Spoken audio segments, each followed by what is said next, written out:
Fenomenal. Pues nada, muchísimas gracias a David por invitarme, a vosotros por venir, espero que disfrutéis. Voy a hablar muy deprisa porque he traído un montón de diapositivas, pero luego dejaremos tiempo por si tenéis alguna duda. Como comentaba, llevo pues eso, casi 20 años dedicándome a la localización de videojuegos. Yo soy traductora, estudié traducción e interpretación aquí en Madrid, tuve la suerte de hacer unas prácticas en Electronic Arts y obviamente eso me abrió muchas puertas. Cuando yo hice las prácticas, Electronic Arts no era la superempresa que tienen ahora aquí en Madrid, sino que eran unas oficinas muy pequeñas, había como 20 personas nada más.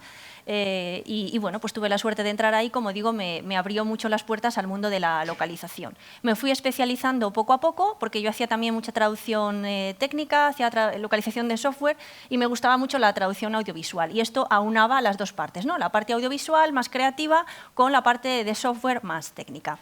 Estos son algunos de los proyectos en los que he tenido la suerte de trabajar a lo largo de mi trayectoria profesional. Obviamente estos son los que quedan como más vistosos en cualquier currículum, ¿no? Lógicamente, pero pues he trabajado en infinidad de títulos más pequeños, para móviles y demás, y no por ello menos importantes o menos agradecidos, ¿de acuerdo? Me encanta trabajar con indies, la verdad es que se suele trabajar mucho mejor. Cuando yo pregunto a, pues a gente como vosotros, a desarrolladores que están empezando, a indies, si tienen pensado localizar su videojuego, más o menos me ponen estas caras, ¿no? En plan de, pero ¿qué me estás contando? O sea, ¿cómo voy a pensar en localizar mi videojuego si todavía estoy pensando de qué va a ir, cuál va a ser la historia, cómo van a ser los personajes y demás, ¿no? Pues ya os digo yo que es importante que empecéis a pensar en la localización del videojuego desde el primer día. Y obviamente es difícil valorar a qué idiomas lo vais a llevar. Yo os voy a comentar en esta charla cómo prepararlo para que luego lo podáis localizar a cualquier idioma. Porque si echáis un vistazo, por ejemplo, a Steam, los idiomas que más se hablan en Steam, vais a ver que en el top 10 está el primero, el chino simplificado y el inglés. Y luego, aunque los porcentajes caen bastante, español está ahí con un 4%, pero veis, estamos incluso por encima del francés y del polaco, pues ni qué decir tiene que en términos generales ese porcentaje tan pequeño, pues a lo mejor son millones de usuarios igualmente, ¿no? Entonces os va a interesar localizar para llegar a todo este tipo de mercados, a todas estas regiones. A la pregunta, a ver si me pasa esto, que no pasa. Bien, ¿cuál es el momento oportuno para empezar a pensar en la localización? Pues el momento oportuno es cualquier momento, es más, en todo momento. Como digo, tenéis que empezar a pensar en la localización desde el momento en que estáis concibiendo vuestro juego, vuestra historia. ¿Por qué? Pues porque vais a tener que tener en cuenta cómo estáis codificando el texto, qué referencias culturales vais a utilizar, vais a mencionar la religión, vais a mencionar, por ejemplo, temas un poco más controvertidos como puede ser la homosexualidad. Tenéis que tener en cuenta si esos conceptos y esos temas que vais a tocar son verdaderamente relevantes en vuestro juego. Por ejemplo, el año pasado trabajé en un juego en el que se hablaba de la Primera y la Segunda Guerra Mundial, del nazismo. Obviamente ahí el nazismo es uno de los motores de la historia, luego no podemos obviarlo. Hay otros temas que son la homosexualidad, es uno de los temas importantes que vais a reivindicar, por ejemplo, en vuestro juego, o son unos temas, digamos, secundarios que a lo mejor no son tan relevantes, tendréis que tener en cuenta si los queréis mantener o no, porque a lo mejor no podéis llegar a según qué mercados con esos temas. Entonces, si no son tan importantes para vosotros, pues a lo mejor tenemos que quitar, por lo menos para una de las regiones, por ejemplo, el tema de la homosexualidad, porque no vais a vender, por ejemplo, en los países árabes. ¿De acuerdo? Una práctica que solemos recomendar nosotros los localizadores para que le toméis un poco el pulso a las distintas regiones es que, por ejemplo, se traduzcan simplemente las descripciones de marketing del juego. Imaginemos que vais a publicar un juego en Steam, que es una de las plataformas que más se está utilizando, ¿no? para la distribución, pues podéis traducir la descripción de vuestro juego especificando que el juego no está localizado, pero por lo menos la descripción sí lo está, y pues simplemente traducirlo eso a 13 idiomas, 16 idiomas, unas 300 palabras, pues puede tener un coste de 500 euros, que yo creo que no es un coste tan elevado para, como digo, tomar un poco el pulso de cuál va a ser la recepción de la comunidad. Si luego veis las estadísticas y veis que tenéis un montón de usuarios en Rusia que, digamos, están interesados en vuestro juego, pues entonces os podéis plantear lanzar a ese mercado. Si tenemos el juego preparado, lo vamos a poder hacer rápidamente. Cuando hablamos de localización de videojuegos, ¿qué es exactamente? Estamos hablando, como veis, no solamente de traducir, supongo que muchos de vosotros asociáis el término localización de videojuegos a la traducción, que es una de las partes que conforman la localización, pero hay muchos otros procesos. Estamos adaptando un producto de un mercado a otro, pero estamos adaptando además un producto que es audiovisual, que tiene textos, que tiene música, que tiene diálogos locutados, que va a tener una serie de referencias culturales y además el videojuego, y lo sabéis de sobra, es un producto interactivo donde estamos vendiendo emociones y estamos buscando reacciones por parte del jugador y el jugador se tiene que identificar con lo que está pasando en pantalla y para identificarse es importante que lo que nosotros digamos con nuestros textos y con todo lo que lo acompaña realmente encaje con su imaginario, con lo que ellos esperan, ¿de acuerdo? No sé si conocéis esta expresión del suspension of disbelief, cuando te metes en una historia y en un mundo, te metes en ese mundo imaginario y tienes una serie de expectativas, por ejemplo, que los ogros hablen de una manera o los robots de otra, o que según en qué mundo estés, pues esperas que tus personajes hagan unas cosas u otras. Nosotros en nuestro mundo real no damos saltos por las paredes y nos echamos para atrás, ¿de acuerdo? Pero en un videojuego, en los mundos que nos presenta, sí. Entonces, una vez que estamos inmersos en ese universo y en esa historia, lo que no podemos hacer es que haya un elemento que nos saque totalmente de la historia, ¿de acuerdo? Esto imaginaos que estáis viendo una película de romanos y de repente le veis al romano que lleva un Rolex. Pues aquello te saca totalmente de la escena, ¿no? En localización tenemos que intentar que esto no suceda. Cuando yo hablo de ejemplos de localización, de qué es lo que supone adaptar un producto de una cultura a otra, doy el ejemplo, por ejemplo, del cine. Me parece muy visual y muy fácil de entender. Seguro que muchos de vosotros habéis visto películas japonesas que después han adaptado al mercado americano. Seguro que conocéis The Ring, ¿no? La habréis visto muchos de vosotros. The Ring es una película de miedo japonesa que se hizo una versión totalmente americana. ¿Por qué? Pues porque el público americano se identifica mucho mejor con unos personajes que viven en Estados Unidos, que hablan en inglés y que se parecen a ellos, ¿no? Pues no vamos a llegar a hacer una adaptación tan bestial como se hace en el cine, pero sí que vamos a buscar eso, que nuestro público objetivo verdaderamente se identifique con el producto, igual que nos identificamos nosotros cuando desarrollamos para nuestro propio mercado. Las fases de localización. Como decía, localizar un videojuego no solamente es traducir, hay una serie de fases. Hay unas fases en las que vais a tener que participar vosotros, los desarrolladores, ¿de acuerdo? Y otra fase en la que vamos a trabajar nosotros, los localizadores. Lo que es la preparación de contenidos y la extracción de textos, me temo que os toca a vosotros, ¿de acuerdo? Preparar los contenidos, que es lo que vamos a ver, y después extraerlo para que nosotros podamos trabajar. Una vez que nosotros empezamos a trabajar con vuestros textos, lo primero que necesitamos es familiarizarnos. Y vamos a ver en qué consiste esa familiarización. Luego hacemos la traducción propiamente dicha. Luego se hace una revisión. Siempre se trabaja con un revisor que es diferente de la primera persona que ha trabajado en el texto. El traductor obviamente revisa lo que entrega, pero luego hay una segunda persona. Esto es especialmente importante cuando se trabaja en equipos grandes. Pensad que hay juegos donde solo los traduce una persona, pero hay juegos en los que necesitamos tener 3, 4, 5, 6 traductores y tiene que haber, por supuesto, un revisor que unifique todo ese estilo, ¿de acuerdo? Para que haya una coherencia. Si hay doblaje, pues tendremos que hacer el doblaje. Una vez que ya tenemos todos los textos traducidos y locutados, os los pasamos a vosotros para que los integréis. Lo suyo es que después se haga un testeo lingüístico. Esto vuelve a estar de nuestro lado. Esta es una de las grandes fases olvidadas junto con la familiarización en todo este proceso. Pero, no puedo hacer más hincapié en la importancia de testear los textos que se han traducido o que se han locutado para ver si realmente funcionan en contexto. Y ya luego solamente os queda a vosotros hacer el máster, lanzar vuestro juego y que obviamente triunfe. ¿De acuerdo? ¿Cómo se prepara entonces un videojuego para la localización? No sabría deciros si esto es lo primero o lo segundo, porque la culturalización, digamos que es algo que va a estar muy presente en todo desarrollo. Como decía, hablamos de elementos históricos en nuestro juego, como ese que os comentaba, que muestra el nazismo, cómo surgió. Hay mención a la religión. ¿A qué religión? Sabéis que las religiones, pues tenemos nuestros conflictos y no todo lo que nosotros, una simple mención como decir, ay Dios mío, qué calor hace, pues esto a lo mejor no lo podemos traducir como tal en otro idioma porque no podemos mantener esa referencia religiosa, digamos, ¿no? La homosexualidad, como os comentaba, el año pasado localizamos un videojuego en el que los personajes mantienen una historia de amor a distancia. Y puedes configurar esos personajes para que sean un hombre y una mujer, o pueden ser 2 hombres o pueden ser 2 mujeres, con lo cual puede mostrarse la homosexualidad en este juego, ¿no?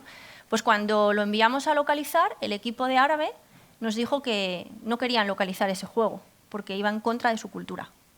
Entonces tuvimos que buscar a otro equipo de Árabe que sí estuviera dispuesto a hacerlo, y obviamente informamos de esto a los desarrolladores, porque tienen que tener en cuenta que probablemente su juego no tenga la acogida que ellos esperan en el mundo árabe, o que incluso puede llegar a prohibirse. Esto ha pasado en ocasiones, ¿no? Que se prohíben según qué títulos. Ellos nos dijeron que eran totalmente conscientes y aún así lo querían localizar al árabe y se hizo, pero con un equipo diferente del que habíamos previsto inicialmente. Por ejemplo, los nombres. Los nombres que nosotros les damos a nuestros personajes a lo mejor a nosotros nos parecen inocuos, pero siempre conviene hacer una consultoría cultural y ver si esos nombres tienen un significado, el que sea, ¿no?, en otros idiomas, porque a lo mejor un nombre que a nosotros no nos dice nada, pues es malsonante o tiene un significado ofensivo en otros idiomas porque se parece a una palabra de ese idioma, ¿no? Pues es importante que el equipo de localización nos dé ese feedback para que nosotros decidamos si lo queremos mantener, nos da lo mismo, o si realmente queremos cambiarlo. Por eso muchas veces hay muchos nombres que se cambian de una versión a otra, ¿de acuerdo? Los gestos. Los gestos no son internacionales, los gestos no son iguales en todos los países. Hay que tener en cuenta esto también a la hora de localizar. Os voy a comentar un par de anécdotas también.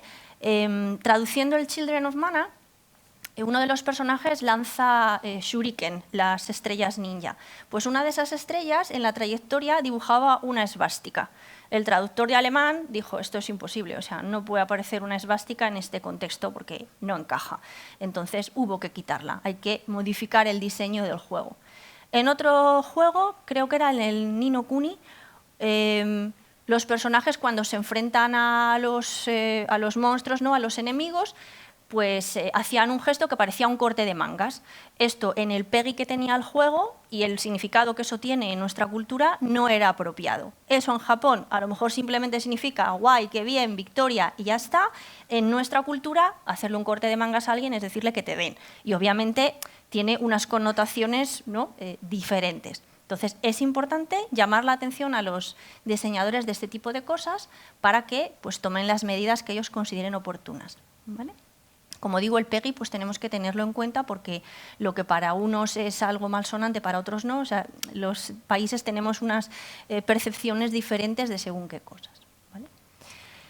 Cuando vamos a localizar un videojuego, a prepararlo para localizar, tenemos que definir una serie de procesos. Uno de los más importantes es revisar a fondo el idioma original. Me imagino que muchos de vosotros, cuando os planteáis desarrollar un videojuego, pues hay algunos que decís, venga, pues vamos a desarrollar en español, pero es muy habitual decir, bueno, pues como tengo un dominio bastante bueno del inglés, voy a desarrollar en inglés. Eso es fenomenal. Pero por mucho inglés que sepamos, no vamos a llegar al nivel de un nativo. Entonces, siempre es muy importante que lo revise un nativo, un británico o un americano, porque le va a dar no solamente esa perfección, digamos, en el ámbito más gramatical, sino que le va a dar realmente la vidilla, ¿no?, cómo hablaría, el estilo de una persona de esos países, ¿de acuerdo? Tendremos que determinar cuáles son nuestros idiomas de destino. Ya digo, a veces no tenéis mucha idea de cuáles son los idiomas a los que vais a querer localizar un videojuego. Pero si lo tenéis todo preparado, pues va a ser mucho más fácil decir, pues de pronto traducimos a un idioma nuevo. Si está el juego preparado, nosotros lo podemos hacer, tenemos una capacidad de reacción muchísimo más rápida, ¿vale? Tendréis que preparar un log-kit, el kit de localización. Habrá que pensar si nuestro juego lleva audio o no, si lo vamos a localizar o no, todo, solo parte. Normalmente siempre son los diálogos lo que se localiza, hay veces que solamente son los gestos y los diálogos están subtitulados, ¿de acuerdo? Y el testeo lingüístico, hay que planteárselo o no. Y obviamente hay que planificar también en los tiempos la localización. No puede ser que cuando vosotros hagáis un programa de un desarrollo de un juego en un calendario no haya ni un mes ni un día para la localización y que de pronto esto surja y digáis, es que ahora no tenemos tiempo ni para localizar, ni para el audio, ni para el testeo, ¿no? Que es una de las cosas que más oímos. Es que no hay tiempo para testear. Bueno, es que no hay tiempo porque no lo has previsto de origen, ¿vale? Revisión del original. Esto es un ejemplo de un juego en el que hemos revisado recientemente. Son un estudio indie italiano, son 3 chavales los que están trabajando en este juego, una currada de 50.000 palabras, que no está nada mal. Y la verdad es que su manejo del inglés es bastante bueno, o sea, está bastante bien escrito, pero no quita para que se haya tenido que revisar y el revisor le hizo un montón de preguntas a los desarrolladores para verificar, oye, ¿realmente significa esto o lo otro?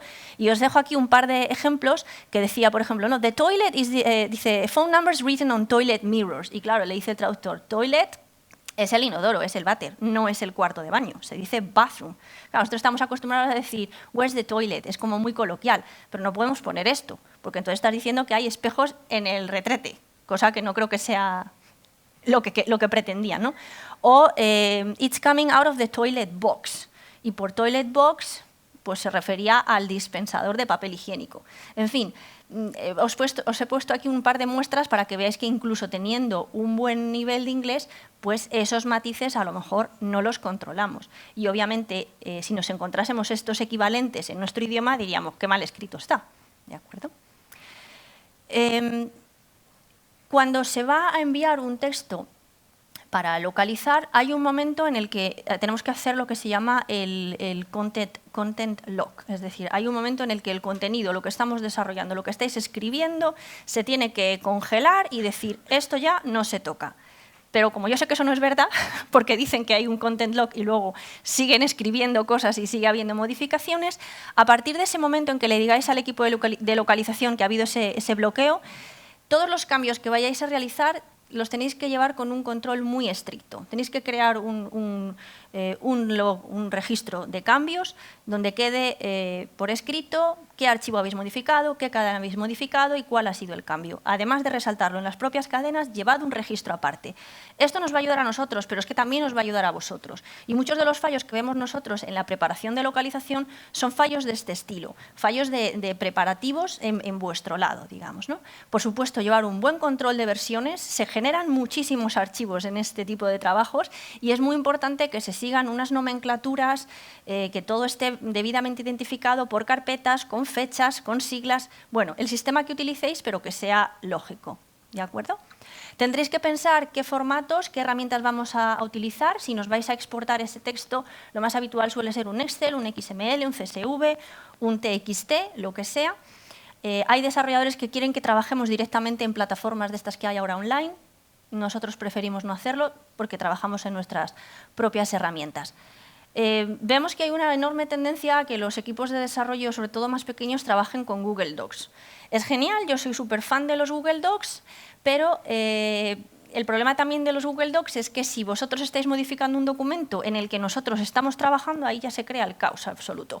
Por eso es importante hacer esos bloqueos de contenidos para saber hasta qué fecha en qué fecha se ha mandado un archivo y qué cambios se han producido con posterioridad a esa fecha, porque si no, os digo que nos volvemos todos locos, ¿no? Nosotros utilizamos lo que llamamos TAO, que son herramientas de traducción asistida. No es traducción automática, no tiene nada que ver. Nosotros solemos trabajar con herramientas de este estilo. La que yo utilizo es MemoQ, es de las que más me gustan. Básicamente, lo que nos permite es que independientemente del formato de origen, nosotros trabajamos en una interfaz que siempre es la misma. Entonces, me da igual que esto venga de un Excel o que venga de un PO o que venga de un TXT. Y metemos los textos originales y nosotros vamos traduciendo en este entorno. ¿Qué ventajas tiene? Pues que, como digo, no me importa el formato de origen porque siempre voy a trabajar igual. Puedo aislar etiquetas y todo tipo de códigos. Puedo ir creando un glosario. Por ejemplo, las palabras que están en azul celeste, Tempelhof, Spandau, son términos que se meten en un glosario y que cada vez que aparezcan me lo va a resaltar para que yo pueda ver cuál es el término que hemos metido en el glosario y lo introduzcamos automáticamente. Esto después, a posteriori, podemos hacer unos controles de calidad, un QA, y ver si el glosario se ha utilizado correctamente, si no queda ninguna palabra que se haya utilizado mal. Podemos hacer controles de concordancia, de coherencia, controles de las etiquetas, en fin, todo ese tipo de cosas. Yendo ya un poco más a la miga de cómo preparar el juego para la localización, dentro de la interfaz el tipo de fuente que utilicemos es muy importante. Tenemos que utilizar una fuente, si podemos Unicode, que nos permita mostrar todos los caracteres especiales que os podáis imaginar. Nosotros que somos españoles esto lo tenemos como más interiorizado porque escribimos con acentos, porque tenemos la ñ y demás. Pero si el día de mañana estáis trabajando en empresas extranjeras que hablan en inglés, por ejemplo, pues esto para ellos no es obvio. No es obvio que los otros idiomas necesiten caracteres especiales, ¿de acuerdo? El espacio fino, por ejemplo, pues es otro de los caracteres que también debe soportar el tipo de fuente que utilicemos. Se utiliza el espacio fino en el separador de miles, se utiliza ese espacio fino antes del símbolo de porcentaje, porque entre la cifra y el símbolo hay un espacio, ¿de acuerdo? Y luego en otros idiomas también se utiliza mucho el espacio fino, por ejemplo en francés, pues antes de la exclamación, antes de la interrogación, antes de 2 puntos hay un espacio, cosa que en español no hay, por ejemplo. Entonces, ese carácter es muy importante. Y hay otros caracteres como pueden ser la raya, el guión, las comillas o los puntos suspensivos que igualmente los debe admitir la fuente con la que vayáis a trabajar.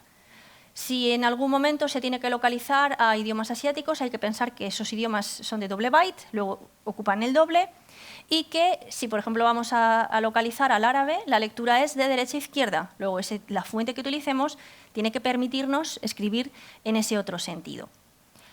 Una cosa que podemos hacer nosotros, los localizadores, para ayudarnos es lo que se llama la pseudotraducción. Nos podéis mandar todos los textos y nosotros hacemos una traducción tipo como lore ipsum de las páginas web, que básicamente es para que se vea, ¿no?, cómo va a quedar en pantalla.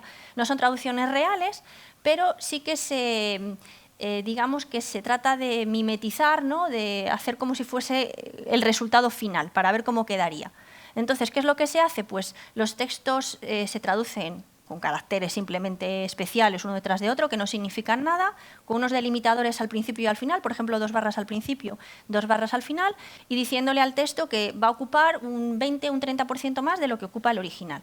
Y eso os lo devolvemos a vosotros, lo podéis integrar en el juego, y entonces muy fácilmente podéis ver si se ven bien todos los caracteres, si las cadenas de texto aparecen completas, porque veréis el delimitador de inicio y el delimitador de cierre, y también podréis ver, pues eso, si os caben los textos, si a lo mejor alguna cadena se ha quedado en inglés o en español, pues eso es que no se ha incluido en el logkit. Entonces, esto es una práctica muy interesante como preparativo previo a la localización. Si se cazan en esta fase los errores, será mucho más fácil subsanarlo que ya cuando estamos metidos en faena. La fuente de la interfaz, estos son pruebas de tipos de fuente para japonés, chino simplificado y chino tradicional, para árabe y para coreano.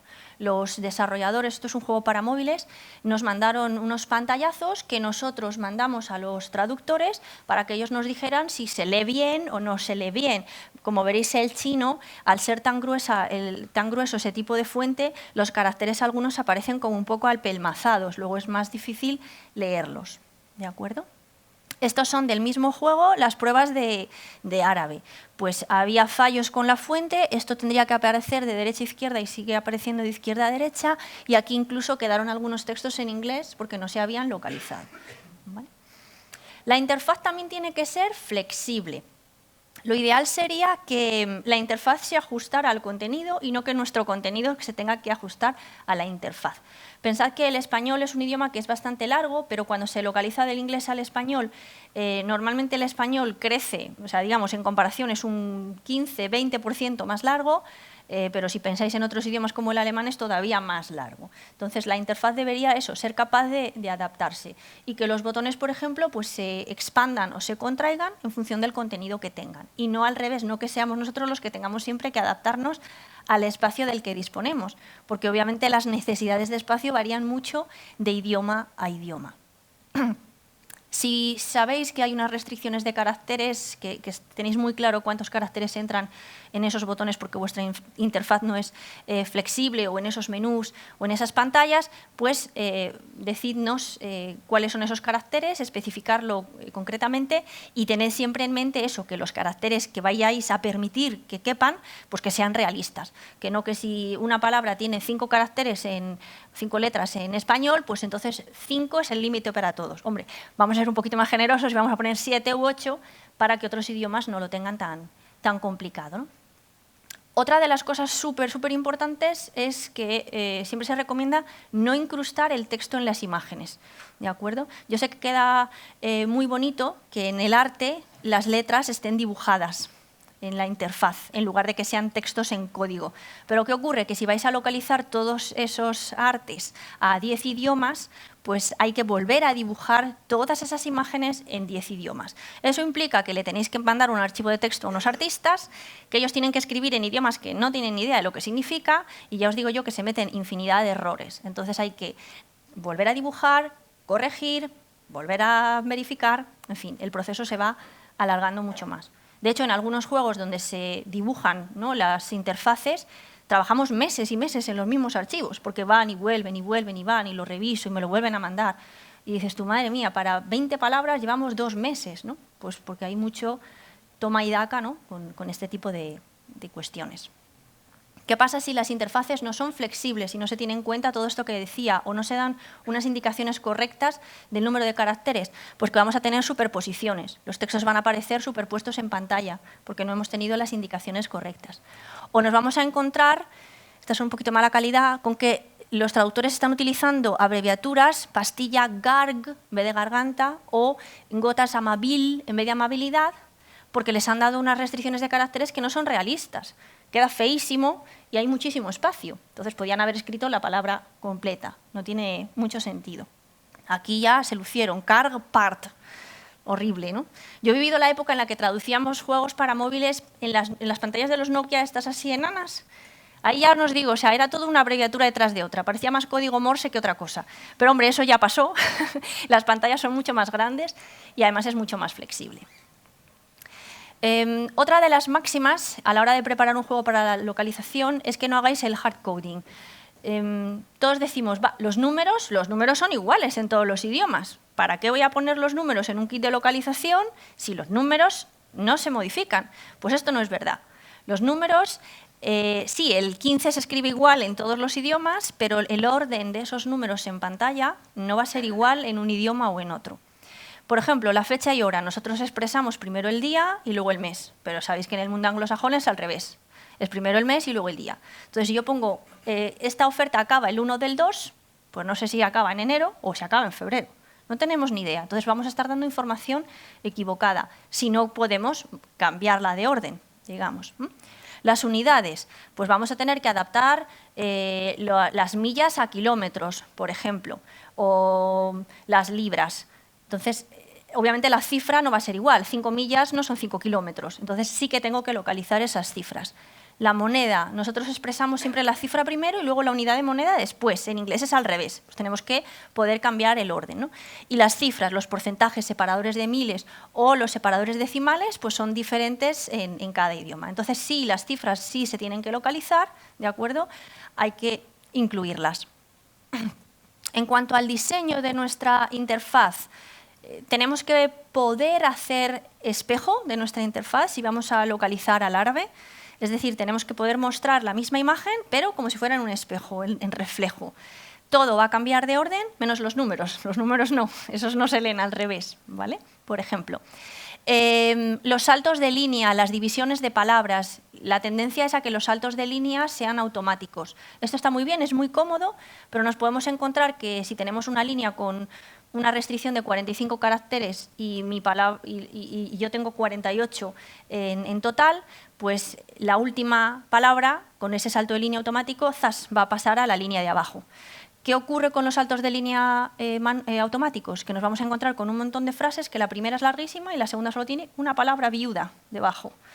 Para eso lo ideal es que sean saltos de línea manuales, pero claro, eso implica más trabajo por nuestra parte. Pero, sinceramente, nosotros lo agradecemos que haya ese salto de línea manual, que esté con un código metido en los textos, ¿vale? Y luego la división de palabras, pues nuestra división de palabras, o nosotros sabemos que eso, en ese caso que os comentaba, cuando haya un espacio, el salto de línea manual lo que hace es que la siguiente palabra la pasa abajo.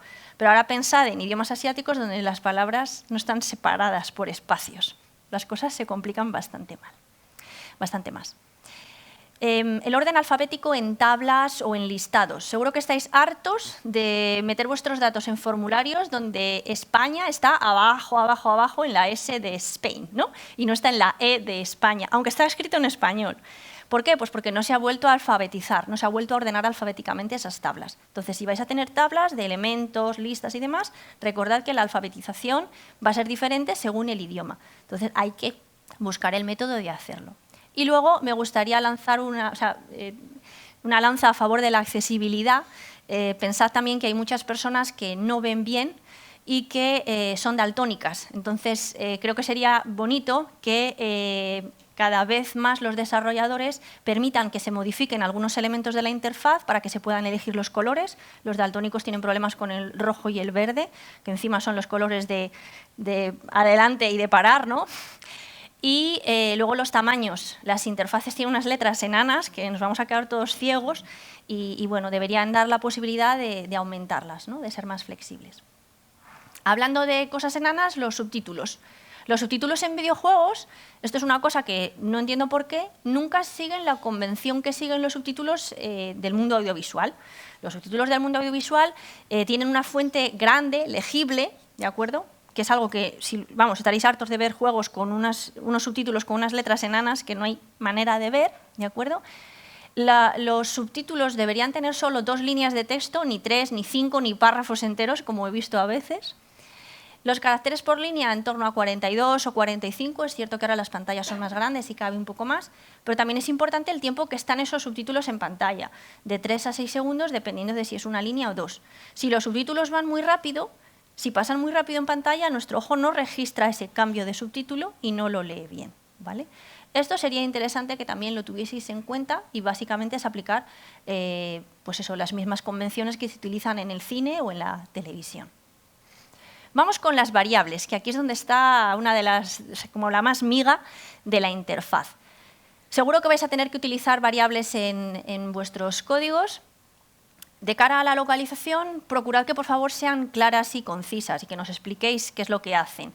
Incluid siempre la variable en las cadenas, porque esto parece una obviedad, pero no siempre pasa así. Por ejemplo, pues eso, que las variables, si tenemos una variable que es porcentaje S, pues me gustaría saber a qué es lo que se va a sustituir después ese porcentaje S.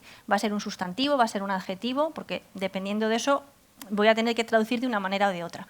Y luego lo de incluir siempre la variable en las cadenas es porque el caso este del left es súper recurrente. Nos lo seguimos encontrando incluso 20 años después de estar localizando. Si solo ponemos left en la cadena y en realidad quedan 5 objetos, por ejemplo, por encontrar, yo tengo que cambiar el orden de esa frase. Tengo que poner queda y luego la variable. Pero si no tengo la variable siquiera en la cadena, no puedo cambiar el orden. Y esto parece una obviedad, se ve, ¿vale? Permitir cambiar el orden, como digo, es muy importante. Por favor, no encadenéis textos. No encadenéis textos. Sé que todo el mundo lo hace, encadena una cadena con otra, valga la redundancia. Esto no funciona. Da millones de quebraderos de cabeza y no funciona. Nada más que en 4 casos pelados, porque el orden gramatical de cada idioma es diferente. No encadenéis textos, por favor, ¿vale? Y sí sería importante que se utilicen etiquetas de género y número. En la mayoría de los juegos podemos elegir personaje masculino o personaje femenino, pero si después los diálogos de esos personajes no llevan integrado algún tipo de etiqueta de género, ¿cómo voy a traducir un mismo diálogo para que lo diga un hombre o para que lo diga una mujer? En Fallout 3, por ejemplo, no había ningún tipo de etiqueta de género, entonces todos los diálogos se tenían que traducir de forma neutral. Eso es un sobreesfuerzo enorme y aparte que no queda natural, porque en vez de decir estoy cansado o estoy cansada, teníamos que decir todo el rato ¡uf, qué cansancio!, porque no podíamos poner una marca de género masculina o femenina. Eso se arregla con etiquetas de género y número. Los textos encadenados, lo que os decía, esto es un caso real que luego se arregló. Hay una serie de cadenas que son Rare, Epic, Uncommon y Legendary, que se traducen así tal cual, y luego otras cadenas que son Item or Better, Item Piece of Better, y entonces se encadenan unas con otras. No dices Rare, Item or Better, vale, fenomenal. Epic, Item or Better, vale, fenomenal. Todo esto funciona. Pero ahora me decís si esto funciona en español. Raro, épico, poco común, legendario, objeto o mejor. Raro, objeto o mejor. Épico, objeto o mejor. No funciona.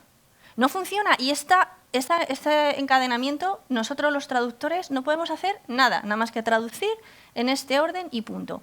Esto se mostraba así en pantalla, encima con colores, con códigos de color, por eso el Rare, Epic, Uncommon iban separados, ¿vale? Esto se le dijo a los desarrolladores que esa concatenación no funcionaba en ningún idioma y que no podíamos hacer nosotros nada, y al principio lo dejaron así, y luego acabaron modificándolo, ya no sé cómo. Pero de inicio esto quedaba uno raro, objeto o mejor en el juego, ¿vale? Que es espantoso, pero... Y esto es Rovio, ¿eh? Rovio hace 3 o 4 años, no estamos hablando de un desarrollador desconocido hace 50 años, ¿vale? O sea, que esto hay que saberlo, quiero decir, esto es de fundamentos de preparar tu juego para la localización. Las variables de género. En inglés nos vamos a encontrar con un montón de cadenas de este estilo. You found a y una variable. Y esa variable puede ser un objeto de los muchos que nos vamos a ir encontrando por el juego. Como nosotros no podemos darle género a ese a ese una, pues tenemos que buscarnos la vida con alternativas de este estilo, ¿no? Utilizamos mucho los 2 puntos. Objeto encontrado, 2 puntos, variable, o has encontrado 2 puntos, variable. En inglés quedaría, por ejemplo, you found a crossbow, muy bonito, ¿no? Y en español, pues pondríamos objeto encontrado, 2 puntos, ballesta, has encontrado 2 puntos, ballesta. Bueno, salimos del paso, pero obviamente a mí el cuerpo me pide poder poner has encontrado una ballesta, ¿no? Es mucho más natural, es mucho más bonito y es lo que pone el inglés además. Para poder hacer esto necesitamos lo que se llaman etiquetas, los tokens estos, que en inglés no hay, en inglés solamente tienen la variable y nosotros introducimos etiquetas en nuestro texto. Esto tenéis que tener en cuenta que vosotros lo tenéis que preparar y nosotros los traductores lo tenemos que utilizar y es obviamente trabajo extra por nuestra parte. En inglés no están las etiquetas, pero en español sí. Entonces ponemos has encontrado y ponemos etiquetas de estas condicionales. If item masculino, un. Else es femenino, una. Cerramos la... Me falta la barra de cierre, que la estoy viendo. El end if y ya está. ¿Qué pasaría aquí? Que podríamos poner entonces, has encontrado una ballesta o has encontrado un escudo. Muchísimo más elegante, muchísimo mejor, pero para eso vuestro código tiene que admitir las etiquetas, ¿de acuerdo? Luego nosotros con ellas hacemos estas cosas tan bonitas. En este juego que os comentaba antes sobre la Segunda Guerra Mundial y el nazismo, el que se llama Through the Darkest of Times, es un juego desarrollado por alemanes. Pues ellos nos propusieron un sistema de etiquetas muy flexible. Podíamos ir generando nosotros las etiquetas a medida que las necesitábamos en el juego.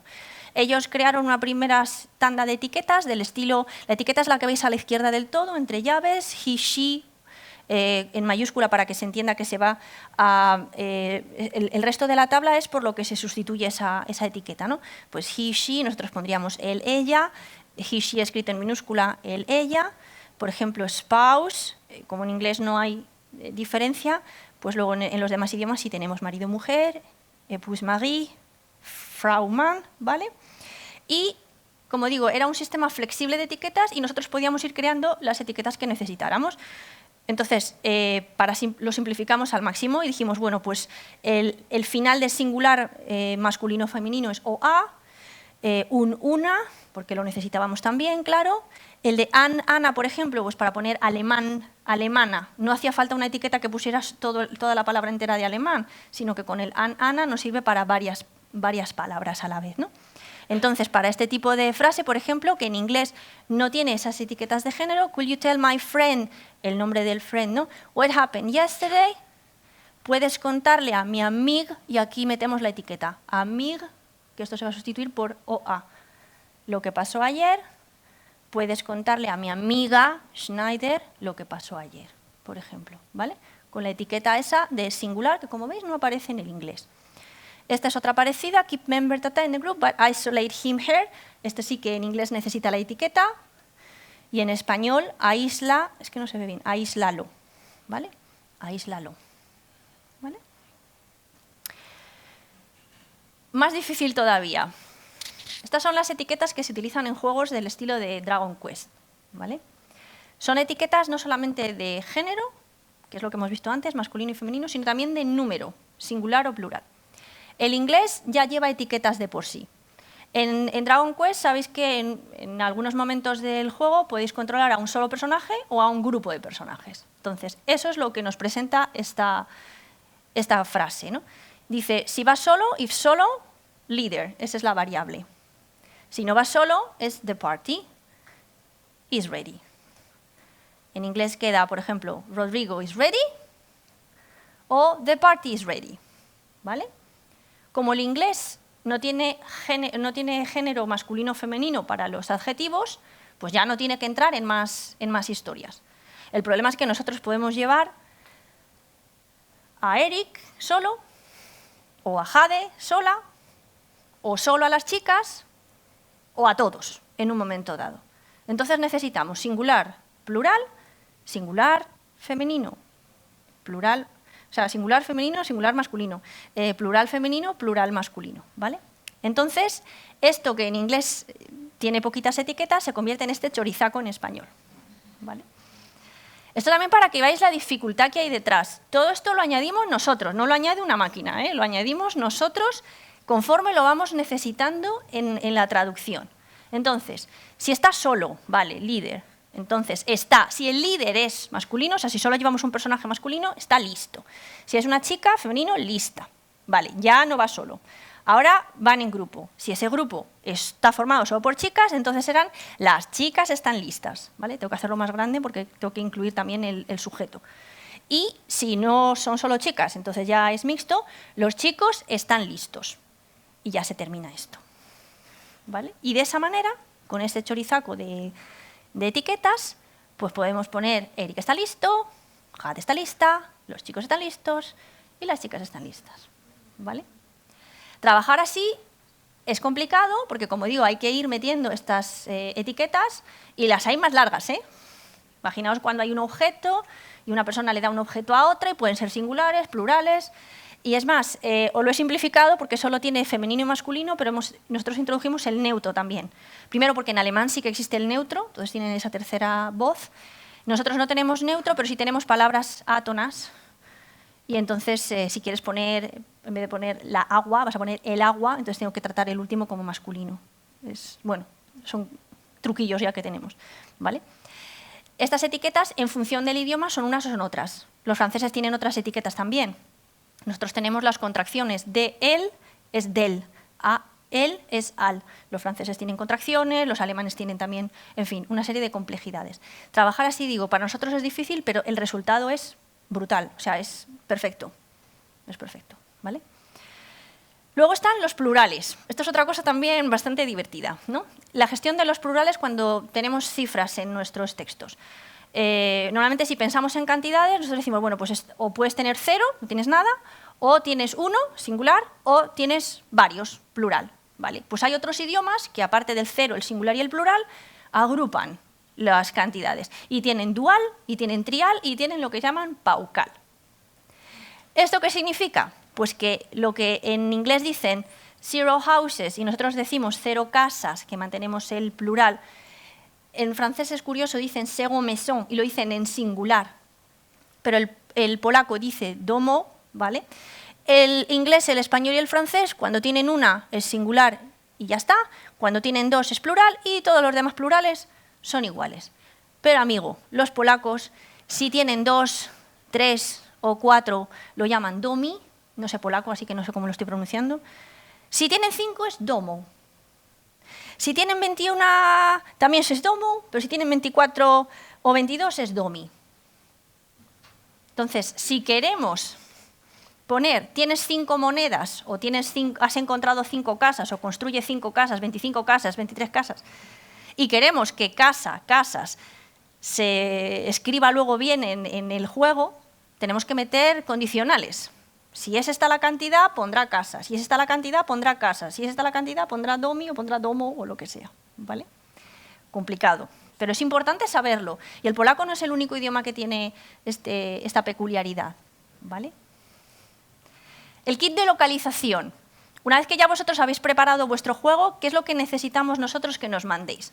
Lo ideal es que nos mandéis una build del juego, con trucos, por favor, que no queremos dedicarnos a matar bichos a diestro y siniestro, queremos ir al grano, a los textos. Si no, pues los códigos de Steam, Aquí hago paréntesis, necesitamos tiempo para digerir toda esta familiarización y para jugar a vuestro juego. No me puedes mandar un texto hoy para traducir la semana que viene, pero toma, aquí tienes el código de descarga de Steam y dura 10 horas el juego o 20 días, no me da tiempo, ¿no?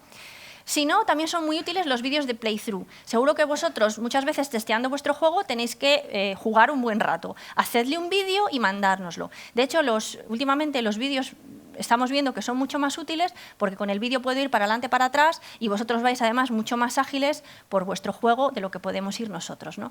Documentos de diseño. Seguro que tenéis un documento de diseño, lo tenéis que crear para presentarlo, mandádnoslo. Imágenes, descripciones. Imágenes, lo pongo ahí en rojo porque es que son súper importantes para nosotros. Un glosario, si no tenéis, creadlo, también es muy importante, ¿vale? Y luego si tenéis alguna guía de estilo, pautas que queráis compartir con nosotros, oye, mira, estos términos no queremos que se traduzcan porque queremos que siempre se pongan de esta manera, son inventados y es así, en fin, las pautas que vosotros nos deis. Este kit de localización es un sueño hecho realidad. Esto es un kit de localización de Guild Links, un juego en el que trabajamos el año pasado para Apple Arcade, en el que el kit de familiarización empieza con un Welcome, Start Here. Claro, ya ves esto y ya te enamoras, ¿no?, de los desarrolladores. ¿Qué incluía su kit de localización? Pues unas descripciones, por supuesto, del juego, todos los entornos, imágenes y descripciones de las ubicaciones, de los personajes, de las clases, de los personajes no jugadores, descripciones, cómo se llaman, cuáles son los identificadores de cadena, si son hombres, mujeres o si son personajes no binarios. En este trabajamos con personajes no binarios también. They, ¿vale? Si tenéis un glosario, pues un glosario de este estilo. Este es el glosario de Catriel, del Layton. Pues claro, un glosario de este estilo es una maravilla. Tenemos el nombre del personaje, tenemos sus imágenes, tenemos una descripción. Queremos saber cómo son estos personajes. Pues es el típico pardillo pagafantas, es la típica perfeccionista. Con esa información nosotros le damos a ese personaje una caracterización, ¿de acuerdo? ¿Cómo organizar los materiales y los formatos? Como digo, hay que aislar todo el texto que se traduce, incluidas esas cifras, que parece que no, pero sí. Información sobre las variables, etiquetas, habéis previsto etiquetas, cómo van a funcionar. Gestión de archivos. Es súper importante que no nos agrupéis los diálogos por personajes, porque los personajes no hablan solos consigo mismo, hablan con otros. Entonces, si no tengo ese diálogo más o menos cronológico, pues es imposible verlo, es imposible visualizarlo, ¿no? Si tenéis diálogos anidados, el típico diálogo que según lo que tú le digas al personaje, él te responde una cosa o te responde otra, o tú le respondes una cosa u otra, pues tener algún tipo de esquema, ¿no?, para verlo. El identificador único de cadena a nosotros nos da muchísima información, incluidlo siempre en el kit, ¿vale? Y separad las cadenas por plataforma. Aunque en inglés, por ejemplo, si vais a desarrollar en inglés, el botón, yo qué sé, los joysticks, ¿no?, el stick, se dice stick para PlayStation y para Xbox, el problema es que la traducción es diferente. Para uno se utiliza stick en español y para otro se dice joystick. Entonces, hay que separar por plataforma e identificarlo también, ¿vale? ¿Por qué es tan importante el identificador de cadenas? Pues porque en un mismo texto puede aparecer hasta 5 veces la palabra complete y traducirse de 3 o 4 o 5 maneras diferentes. ¿Cómo sabemos aquí que es una cosa u otra? Pues porque tengo un identificador de cadena que me dice que completado es porque es escenario completado, completada es porque es tarea completada y completadas porque son misiones completadas, por ejemplo. Sin un identificador de cadena o un contexto es imposible saberlo. Ni vosotros tampoco lo sabéis si yo te digo cuál es cuál, sin un identificador de cadena, ¿vale? ¿Por qué es tan importante el identificador de cadena y las imágenes? Pues porque en inglés y en muchos idiomas están lo que se llaman palabras polisémicas, que son iguales pero significan cosas diferentes y aunque parezca surrealista, conviven en los mismos universos. Y duck puede ser un pato o puede ser agacharse, ¿no? Fan puede ser un ventilador o puede ser un abanico y shell puede ser una conchita de mar o puede ser un cartucho, ¿vale? ¿Por qué vemos cosas como piece of cake traducida como el trozo de tarta? ¿Esto lo conocéis del Oblivion? Este fallo que había. Pues porque en un glosario pone piece of cake. Claro, en un glosario yo traductor digo piece of cake, trozo de tarta. Y eso es correctísimo. Ahora, si tú piece of cake se lo metes en boca en un diálogo a un personaje que dice ¡ah, piece of cake!, pues ya no es un trozo de tarta, ¿sabes? Desambiguación. Identificadores de cadenas. En el Fallout 3 hay un término que es Board of Education. Board of Education, así sin contexto, sin más información, tú dices esto ya está, es el consejo escolar, es una institución, pues tú lo traduces así, te quedas tan pancho. Y luego en el juego sale esto, sale una especie de mazo, Board of Education, ¿no? Pues eso, como una vara de estas para poner a los alumnos firmes, ¿no? Vale. Diálogos anidados. Esto es un ejemplo de un juego de Juego de Tronos, un juego desarrollado por Cyanide en Francia, que tenían todos los esquemas de los diálogos anidados. Pues esto es fantástico, así puedo ver yo en qué orden van los diálogos, ¿de acuerdo? El contexto integrado. Por mucho que nosotros hayamos visto vuestro juego, que hayamos jugado a él, que hayamos visto los vídeos, como veis, luego estamos traduciendo en texto pelado. Y si no tenemos un contexto integrado en esos propios archivos, con ese identificador de cadena, con esas notas, a nosotros nos va a ser muy difícil saber dónde aparece complete, porque yo no sé, hay 5 completes, ¿cuál es cuál? Por mucho que vea yo un vídeo, no sé dónde va cada uno, ¿no? Tengo que saber siempre dónde está transcurriendo la acción, quién está hablando y con quién está hablando. ¿Habla un hombre, habla una mujer, se dirige a una persona, se dirige a más? Como digo, si tenemos diálogos anidados, entender cuál es el esquema. Si vamos a doblar, pues se pueden dejar notas para doblaje. Este personaje en este momento está enfadado o está susurrando, ¿vale? Tenemos que saberlo. También para nosotros, porque sabiendo cuál es el comportamiento de ese personaje, pues a lo mejor su frase la vamos a traducir de una manera o de otra, ¿no? Notas que nos dejáis a los traductores o intertextualidad. Hay referencias intertextuales fáciles. A veces es fácil reconocer, pues, yo qué sé, un chascarrillo sobre Terminator o sobre la Guerra de las Galaxias. Pero hay otras cosas mucho más oscuras, o que a lo mejor yo no he visto esa película, o no me he leído ese libro, o no he visto ese anime. Entonces, bueno, pues dejamos esas referencias porque se supone también que si las habéis puesto es porque consideráis que son importantes para vosotros, ¿de acuerdo? Estos son algunos ejemplos de contexto integrado.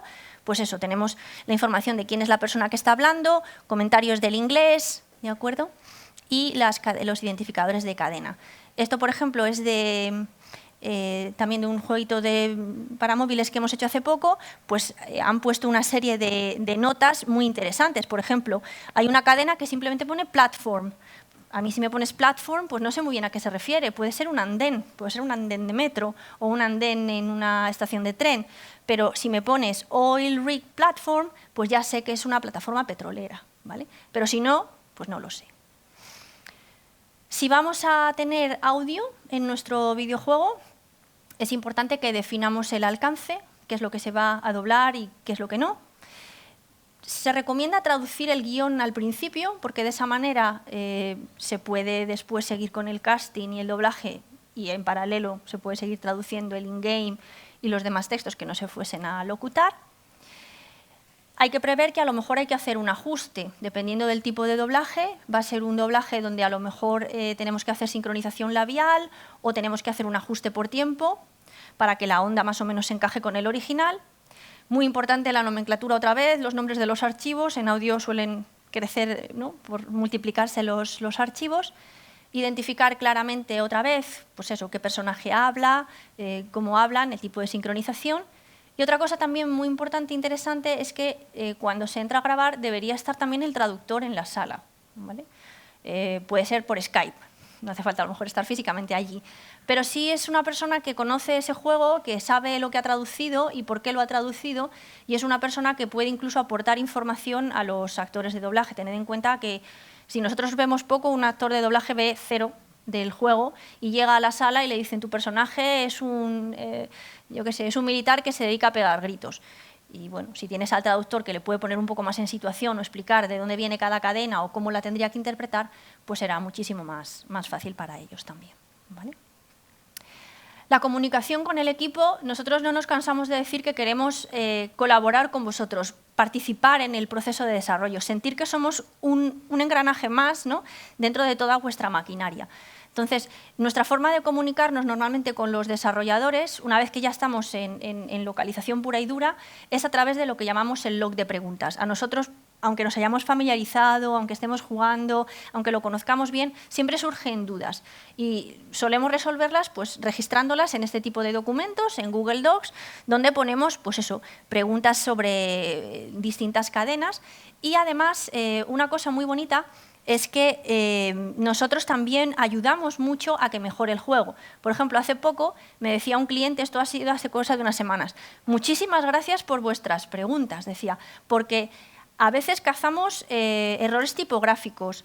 Por ejemplo, en el de Through the Darkest of Times, a veces hacían referencias a momentos históricos y los traductores decían, esto dices que ha pasado en tal fecha, pero no, en realidad esa asociación se creó tantos años después, con lo cual no podía ser esa asociación sino esta otra. O sea, estamos atentos a lo que traducimos y podemos aportar mucho más nosotros también. Entonces, la verdad es que es bonito ver que los desarrolladores ven, ¿no?, esto como una verdadera vía de comunicación con ellos, ¿vale?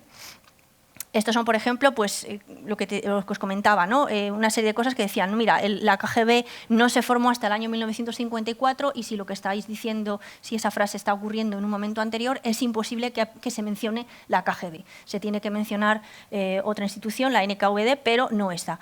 Y te dice el cliente, good catch, ¿vale? Gracias, lo vamos a arreglar. O sea, está bien que nosotros también podamos aportar nuestro granito de arena, ¿no? La última fase de la localización, como decía, una vez que se han integrado los textos y los diálogos, es el testeo lingüístico. Esta fase es muy, muy importante porque, como digo, aunque puede que hayamos visto mucho del juego, la realidad es que nosotros solemos trabajar casi siempre a ciegas. Hay veces que no tenemos ni identificadores de cadena, o sea, tenemos una lista así de cadenas completamente pelada. Entonces, pues el testeo lingüístico es muy importante porque es cuando se ve realmente el texto en acción. Y cambia mucho la cosa de tenerlo en un Excel pelado a verlo en pantalla, ves cómo funciona, lo pones en boca de los personajes y la cosa cambia bastante, ¿no? Hay que definir cuál va a ser el alcance del testeo. Es complicado llegar a cubrir al 100% un juego, sobre todo cuando hablamos de juegos grandes, pero a lo mejor podemos decir, bueno, pues me interesa solamente cubrir un 80%, me voy a centrar en estos aspectos del juego y estos otros aspectos los dejo fuera. Es decir, siempre tenemos flexibilidad, ¿vale? No hay que pensar en o todo o nada. Hay como términos medios, ¿no? Hay que coordinar también el tema de que si tenemos varias plataformas, pues habrá que dar prioridad a unas a otras y hay que entender que cada juego en cada plataforma pues es distinto, ¿no? O aislamos las cadenas que son específicas de una plataforma y entonces se testean esas cadenas y el resto, lo que es general, no hace falta testearlo tantas veces, ¿no? Es importante que cuando se va a iniciar el testeo, la build esté lo más estable posible, porque es muy frustrante empezar a testear y que la build no reaccione, porque obviamente nos va a trastocar toda la planificación, ¿no? Que tenga un menú de debug. El testeo no se puede hacer sin debug, como tampoco el testeo funcional, pero sobre todo en el testeo lingüístico nosotros tenemos que ir al grano. Necesito ir a este capítulo, a esta escena, porque no tiene sentido dedicar tiempo a todo lo anterior si voy buscando un momento muy concreto del juego, ¿no? Y normalmente pues, se hace eso, una primera pasada inicial, se ven los fallos y luego se hace lo que se llama la regresión, que es volver sobre esos momentos para verificar que los cambios se han introducido correctamente, ¿no? Y otra cosa también en la que me gustaría hacer hincapié es que, aunque no siempre es así, porque muchas veces el equipo de localización es uno y el equipo de testeo es otro, son empresas diferentes, nosotros abogamos porque los cambios siempre los hagan los traductores. Igual que si hay problemas funcionales, quienes metéis los cambios sois vosotros, que sois los desarrolladores, lo suyo es que los testers indiquen los fallos, pero los fallos los subsanen los traductores, de forma que la autoría siempre quede en manos de los traductores. Pero bueno, esto es un poco ya y abogar y barriendo para casa, pero sinceramente yo he trabajado en los dos tipos de proyectos y debo decir que cuando somos los traductores los que tenemos la última palabra, los que introducimos los cambios y demás, se suele conseguir una mejor calidad, sinceramente. Y no sé si he ido muy rápido, bien. Pues nada, espero que os haya quedado claro y las preguntas que tengáis, pues adelante. Cuéntame, no sé si te van a pasar micrófono. Ah, genial, súper profesional.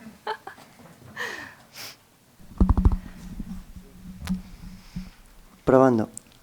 No tengo una pregunta, tengo tres. Vale.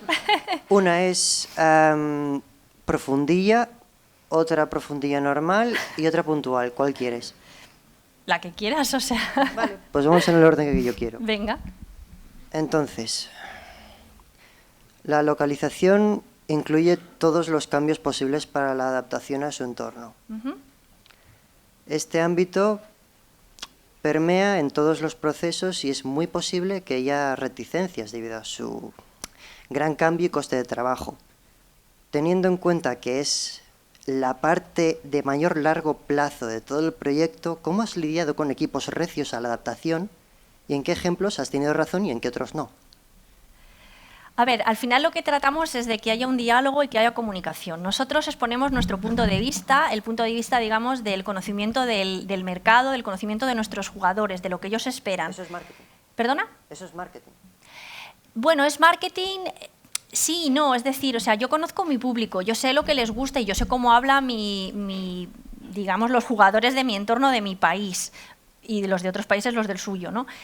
Y soy lingüista, o sea, sobre todo también somos lingüistas, entonces cuidamos la perfección del lenguaje y demás. A ver, yo me he encontrado con diferentes casos y al final, bueno, es lo que el cliente quiera, porque es su juego y ellos deciden. Yo lo que hago es exponer mis argumentos, intentar convencerle, pero entiendo que a lo mejor, pues igual que pasaba con esa pantalla de Robio, expongo mis argumentos, digo cómo se tiene que subsanar y digo que esto no funciona, no se puede arreglar. Si ellos deciden ir adelante con ese fallo, pues no podemos hacer, o sea, yo no puedo hacer nada. Lo que no voy a hacer es, no vuelvo a trabajar con ustedes, pues es que si me pusiera así cada vez que hubiera un fallo, no, sería imposible, ¿no? Me he encontrado con juegos donde me han dicho que los nombres de los objetos no quieren que se localicen.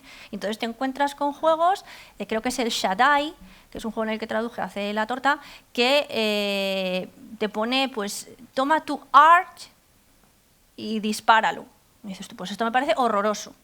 Yo se lo expongo, le digo, no tiene sentido no localizar arco, poner arch o cualquier otra cosa, o bow o lo que sea. Y ahí, así lo dejan. Pues no podemos hacer nada, ¿no? Me acuerdo otro juego que era un juego de como si fuera un parque de atracciones. Pues me pegué la currada padre pensando nombres chulos para las atracciones. Y me dijeron, es que los nombres de las atracciones están en imágenes y no se van a modificar las imágenes. Entonces no se pueden modificar los nombres. Bueno, eso tiene una justificación. Yo creo que habría quedado mejor localizarlo más, pero entiendo el coste, entiendo la complicación. Te adaptas. ¿Y en qué situaciones te equivocaste tú? ¿En qué situaciones me equivoqué yo? Pues no lo sé. O sea, creo que yo intento, o sea, creo que las cosas que hago las hago con convencimiento, ¿no? No diría que me equivoco, pero sí que puedo decir que a lo mejor hay veces que el enfoque pues no gusta, pero ahí también va un poco lo que te pide el cliente. O sea, tenemos libertad, pero hasta cierto punto. En realidad estamos bastante limitados, ¿no? Nosotros nos encontramos con que hay veces en que nos dicen que no les gusta que se haya localizado a un personaje de una manera o que se le haya dado un acento y demás, y hay que entender que esto tiene todo un porqué detrás, ¿no? Yo entiendo que hay veces que se habla de ¿y por qué este personaje tiene acento? Pues es que a lo mejor lo tienen en el original. A lo mejor el acento no gusta, pero no diría que me he equivocado. No has respondido a mi pregunta del todo. No me gustaría quitar tu autoridad y querría aprender de ti, de tus defectos también. Vale. ¿Siguiente pregunta o paso? O si quieres otro compañero, no sé. Venga. Alternamos, venga. Que, por ejemplo, en juegos como Dragon Quest Sí. hay ciertas cosas que se mantienen entre juegos de Sí. la misma saga. Por ejemplo, objetos, habilidades. ¿Os dejan acceder a traducciones previas o...? Sí, por se hace supuesto, es eso? importante acceder a traducciones previas, lo llamamos legacy, o sea, todo lo que es legado es intocable, salvo que de pronto encontremos un error flagrante, no se toca. Entonces, por ejemplo, yo llevo traduciendo Dragon Quest desde hace unos 4 o 5 años, pues obviamente he heredado mucho de lo anterior. Lo anterior es intocable y ya está. Pero sí, por supuesto, tenemos acceso a las traducciones anteriores, si no, no podríamos trabajar y no podríamos mantener esa coherencia que se busca. Pero si la traducción de ese juego anterior lo ha hecho otra empresa, Sí. En plan, el español lo ha hecho otra empresa, ¿tenéis que poneros en contacto o, por ejemplo, Square Enix? ¿Os El lo propio pasaría? desarrollador intenta facilitártelo, sí. Pues si no, se lo pides tú a ellos. Sí. Intentamos que sí. No siempre pasa, pero se intenta, sí. De acuerdo, muchas gracias. Nada, a ti. ¿Hay por ahí detrás? Gracias, Alex. Pues la puntual se va. Venga. ¿En qué momento crees que existe el límite de la modificación de la obra original sin comprometer su integridad en relación al mercado en el que se adopta? Madre mía, qué preguntas más profundas. Para eso estoy aquí. A ver, nosotros intentamos adaptarnos al mercado que es nuestro objetivo. O sea, en mi caso, por ejemplo, mi mercado objetivo es el español de España, no es el español de Latinoamérica, salvo que me lo pida expresamente el cliente y entonces, obviamente, mi enfoque va a ser distinto, ¿no? Cuando lo hago al enfoque aquí, a ver, intento que sea... tengo que ver cuál es el personaje. Pongo al personaje en situación, y entonces me adapto a ese personaje, a esa forma de hablar. ¿Se introducen coloquialismos? Sí, pero siempre que vayan... digamos, ligados a la caracterización que le he dado a ese personaje. Entonces, ¿hasta qué punto se adapta o no se adapta? Pues se tienen en cuenta un montón de cuestiones, ¿no?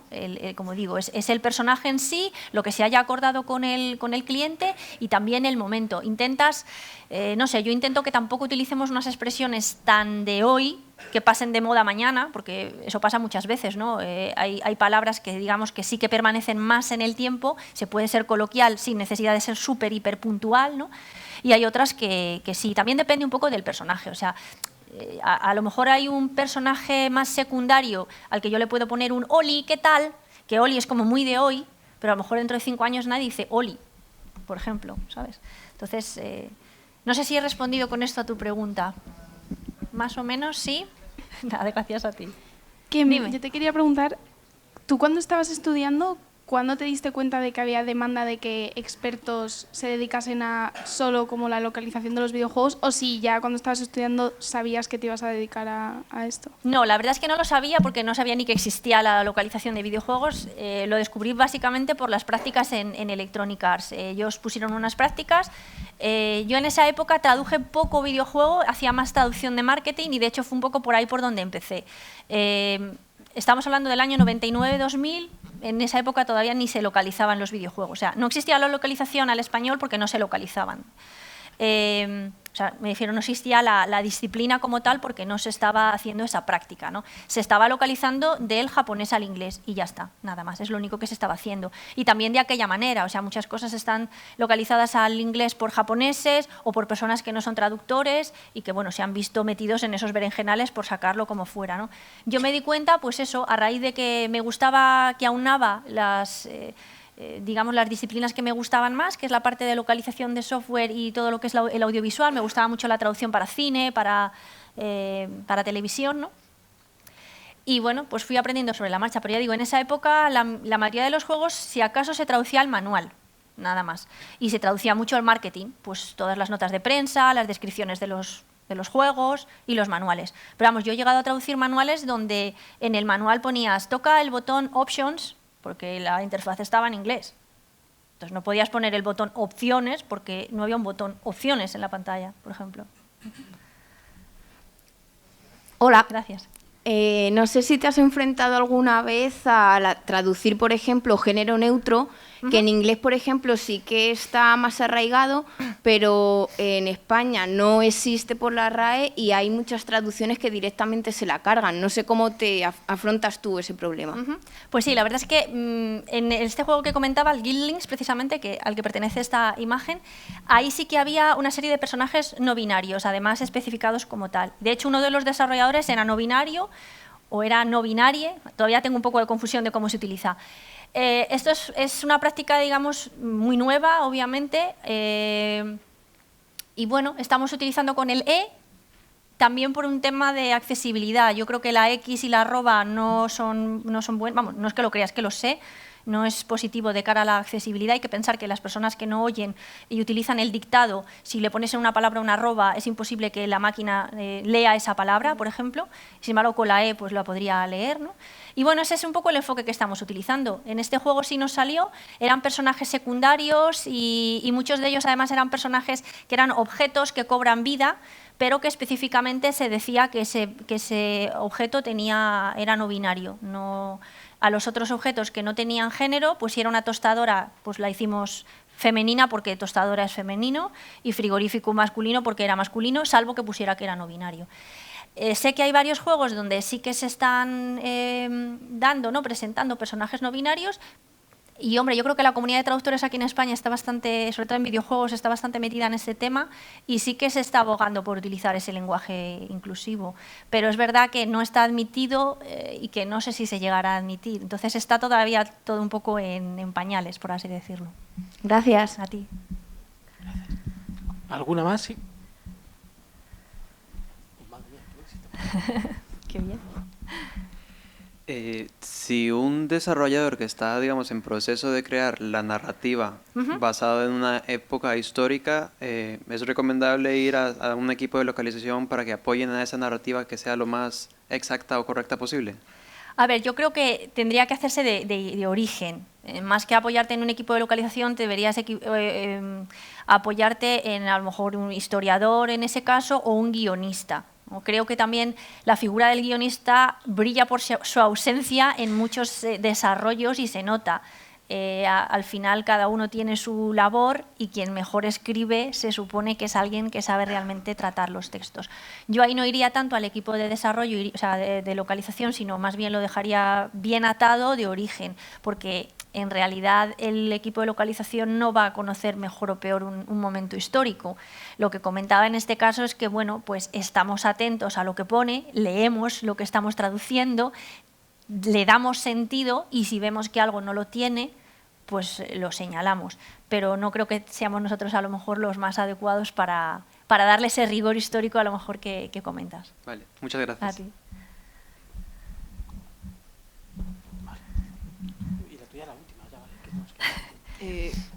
Bueno, lo del Logkit es una movida bastante tocha. Yo me imagino, a lo mejor como empresa de localización tendréis alguna especie de guía para ayudar a los desarrolladores a cómo organizar o cómo afrontar un pedazo de documento de este calibre. Por supuesto, tenemos lo que llamamos el Pre-Production Log Kit, que es el kit previo a o sea, el kit de localización durante vuestra preproducción. Sí, básicamente, a ver, parecen muchas cosas, pero en realidad no es tanto. O sea, el Log Kit como tal es que nos facilitéis una serie de documentos o de referencias para familiarizarnos, para entender vuestro juego, también acotado, es decir, no vale que nos vomitéis textos y textos porque no hay tiempo, o sea, hay que entender a quién se lo estáis enviando, igual que si le vas a presentar algo a un, no sé, alguien que va a invertir en tu empresa, no le vas a enseñar todo, sino que le vas a compartimentar un poco la información, pues es un poco esa idea, y luego contexto por todas partes, ¿vale? Que es lo que necesitamos. Pero sí, tenemos unos listados donde pone, ojo, la fuente que sea así, las variables que sean tal, en fin, ese tipo de cosas, y es un poco una checklist y en realidad no es para tanto. Creo que había otra pregunta, no sé si nos da tiempo. Que, bueno, mi pregunta era que si, por ejemplo, hay un juego que ya está hecho en inglés totalmente, a la hora de localizarlo, porque tengo entendido que este proceso es cuando un juego está en desarrollo. No necesariamente. O también se aplica a los que están ya desarrollados del todo. Totalmente, eso es. O sea, se pueden dar dos escenarios. Uno es lo que llaman el SimShip, que es el lanzamiento simultáneo, Simultaneous Shipment, quiere decir que el juego se desarrolla y se lanza en los idiomas localizados todo a la vez. Obviamente esto es lo más complicado porque estamos trabajando con un juego que no está acabado. ¿Qué ocurre? Por ejemplo, trabajamos en Hitman el año pasado, Hitman 2, 11 idiomas hicimos la traducción. Pues estamos trabajando con textos que no están acabados y que, por ejemplo, estamos traduciendo el guión de una cinemática, le pides al cliente la cinemática y dice, no, es que la cinemática no existe. No te puedo mandar la referencia porque ni siquiera existe, ¿no? Entonces tiene esa complejidad. Si trabajas con lo que llaman el post-gold, es decir, un juego que ya se ha estrenado, como es el caso, por ejemplo, de los Dragon Quest, se estrenan y a los años se localizan, pues ahí suele ser más fácil. Aunque muchas veces sí que vamos pegados a la localización del inglés. O sea, ese juego se localiza primero al inglés y el inglés a los demás idiomas y se va pegado. Entonces exige una coordinación muy grande entre todos los equipos y sobre todo eso, mucho registro de cambios y control de versiones, porque si no nos volvemos locos, claro. ¿Y sí. el incremento de ventas? O sea, por ejemplo, el caso, no sé si habéis tenido, por ejemplo, un juego que está en inglés y lo habéis localizado que ya ha estado hecho. ¿Se nota, o sea, en cuanto a porcentaje así? Nosotros no tenemos acceso a esas cifras y es un poco la pregunta del millón. Es muy difícil valorar, ¿no?, el incremento entre vender un juego en inglés o venderlo localizado. Siempre hay incremento. Ahora, ¿Cuánto es tanto como para justificar la localización? Hay que ver también cómo de grande es tu juego. Obviamente, un juego, pues cuando dicen es que los Yakuza no los localizan, es que un Yakuza tiene millones de palabras y vende muchas menos copias en comparación con otro tipo de título, entonces a lo mejor no compensa, ¿no? Entonces hay que ver un poco todo eso, ¿no? Cómo es de grande el proyecto y qué perspectivas de venta hay de eso, ¿no? Se han hecho a veces estudios, es muy complicado dar cifras. Yo sé que, por ejemplo, Electronic Arts hubo años en los que relanzaron juegos que antes no estaban localizados y luego sí, y hubieron un incremento de sus ventas, claro. O sea que sí. Vale, gracias. A ti.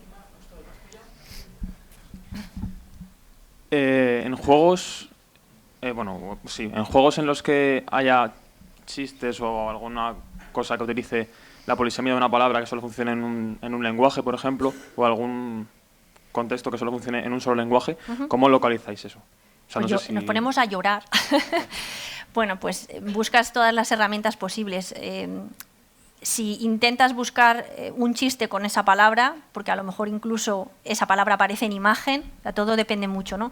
Si esa palabra aparece en imagen, pues vamos a tener que hacer un trabajo adicional para poder encajarlo. Si no, otras veces una de las técnicas que utilizamos es la compensación. Ese chiste aquí no lo puedo hacer, pues traduzco esa frase sin chiste y en otro momento puedo meter un chiste en ese contexto con una referencia visual y lo meto. Entonces paso el chiste de aquí a aquí. Eso se llama compensación en traducción y se hace mucho. Es una técnica de traducción, es compensar. Dices, lo que no puedo sacar aquí, lo saco aquí. Al final hay un chiste en el juego, hay un chiste en tu texto, pero a lo mejor no aparecen exactamente en el mismo sitio, ¿vale? Pero bueno, intentamos en la medida de lo posible mantenerlo ahí y buscar la gracia, claro. Pero bueno, no siempre se puede, claro, o no siempre estás inspirado. Vale, muy bien, pues nada, hasta aquí. Tenemos que dejar paso a los que vienen detrás de nosotros. Chicos, muchas gracias por las preguntas. Diana, muchísimas gracias por la ponencia. Gracias a vosotros. A mí me ha encantado.